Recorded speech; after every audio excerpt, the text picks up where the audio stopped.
बिस्मिल्लाहिर्रहमानिर्रहीम।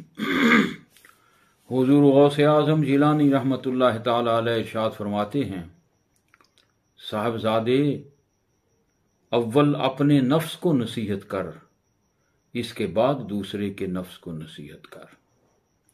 खासकर अपने नफ्स की इस्लाह अपने लिए जिम्मा लाजिम समझ ले, यानी तू अपनी जिम्मेदारी समझ कि पहले मैंने अपने नफ्स की इस्लाह करनी है, और जब तक तेरे अंदर कुछ भी इस्लाह की ज़रूरत बाकी रहे दूसरों की तरफ मत झुक।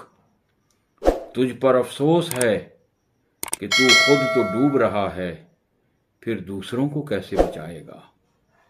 तू खुद अंधा है, दूसरे का हाथ किस तरह से थामेगा। और दरिया से वही निकाल सकता है जो खुद तैरना जानता हो। तो जो अल्लाह तबारक व तआला तक लोगों को वही पहुंचाएगा जो खुद उसकी मार्फत हासिल कर चुका हो, और तू तो खुद ही उससे जाहिल है। वो क्यों कर उसका रास्ता बता सकता है। अगर तू उसको महबूब समझता, खास उसी के लिए अमल करता और सिर्फ उसी से डरता, न किसी दूसरे से। तू अल्लाह के तसर्रुफात में कलाम मत कर। ये मजमून क़ल्ब से ताल्लुक़ रखता है, ना कि ज़ुबान की बक से ताल्लुक़ रखता है। और ये खिलवत में होता है, ना कि जलवत में। जबकि तौहीद घर के दरवाजे पर हो और शिरक घर के अंदर, तो इसी को नफाक कहते हैं। अफसोस कि तुझ पर तेरी ज़ुबान तो तक़वा पुकारती रहती है और तेरा दिल फाजर बन रहा है। तेरी ज़ुबान तो शुक्र अदा करती है और तेरा कल्ब जो है, यानी तेरा दिल जो है, वो इतराज़ करता रहता है।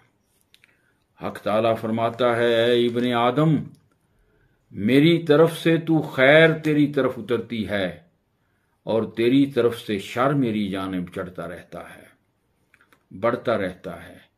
अफसोस तुझ पर तो दावा करता है कि अल्लाह का बंदा है और इताअत करता है उसके माँ सिवा की, यानी तू ये तस्लीम करता है कि मैं अल्लाह का बंदा हूं, लेकिन इसके बावजूद तू गैर की इताअत में लगा हुआ है। अगर तू वाकई उसका बंदा है तो उसी के लिए दुश्मनी कर और उसी के लिए मोहब्बत कर। सच्चा मोमन अपने नफ्स, अपने शैतान और अपनी ख्वाहिश की पैरवी नहीं किया करता। वो शैतान को जानता तक नहीं है, उसकी इताअत क्या करेगा। वो दुनिया की परवाह ही नहीं करता, इसके सामने जलील तो क्या होगा, बल्कि वो तो दुनिया को खुद जलील समझता है और आखिरत का तालिब बनता है। यानी ये अल्लाह के बंदों की निशानी बताई जा रही है। और जब आखिरत हासिल हो जाती है तो उसको भी छोड़ देता है और अपने मौला अज़्ज़ा व जल से मुत्तसिल हो जाता है। यानी हर चीज़ को भुला के, दुनिया भी भुलाई, आखिरत भी भुलाई, वो सिर्फ अल्लाह की मोहब्बत से, अल्लाह से वासिल होना चाहता है कि अपने तमाम औकात में खास उसी की इबादत करता रहता है।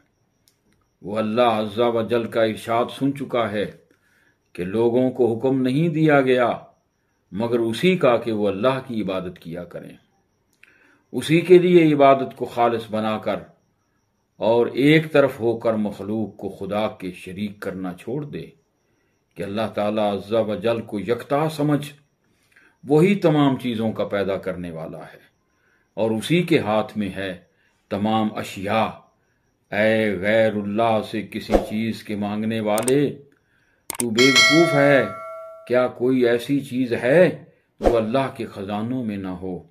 अल्लाह अज़्ज़ा व जल फरमाता है कि कोई चीज़ भी नहीं मगर हमारे पास उसके ख़जाने हैं।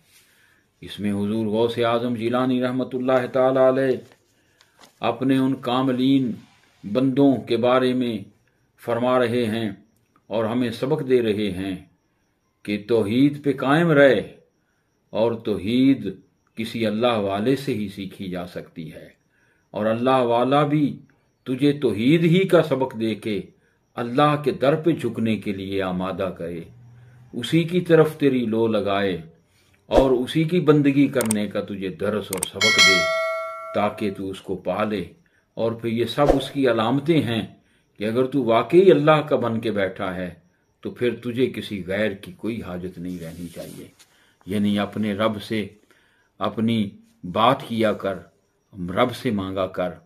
और जो अल्लाह वाले भी अपनी तरफ से इल्म देते हैं, फैज़ देते हैं, वो भी अल्लाह के दिए हुए ख़जानों से देते हैं, और वो तभी मुमकिन है जब वो खुद कामिल हो जाते हैं।